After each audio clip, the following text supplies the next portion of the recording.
ఎవరైనా చాలా ఈజీగా ప్రిపేర్ చేసుకుని సన్నకారపూస రెసిపీని చూపిస్తున్నానండి.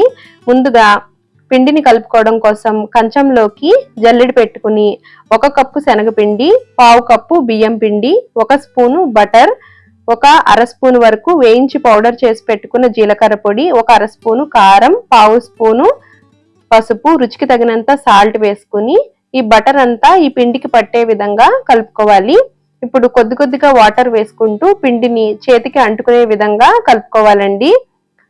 ఈ విధంగా చేతికి అంటుకునే విధంగా కలుపుకున్నట్లయితే జంతికల గొట్టం నుంచి పిండి అనేది చాలా ఈజీగా వస్తుందండి. ఆయిల్లో ఫ్రై చేసినప్పుడు ఇలా చిన్న చిల్లులున్న ప్లేట్ని తీసుకుని ఈ జంతికల గొట్టంలో పెట్టుకుని చేతికి కొద్దిగా ఆయిల్ రాసుకుని పిండి ముద్దను పెట్టుకోవాలండి. డీప్ ఫ్రైకి తగినంత ఆయిల్ పెట్టుకుని ఆయిల్ బాగా వేడైన తర్వాత వీడియోలో చూపించిన విధంగా ఫ్రై చేసుకోవాలి. Thank you.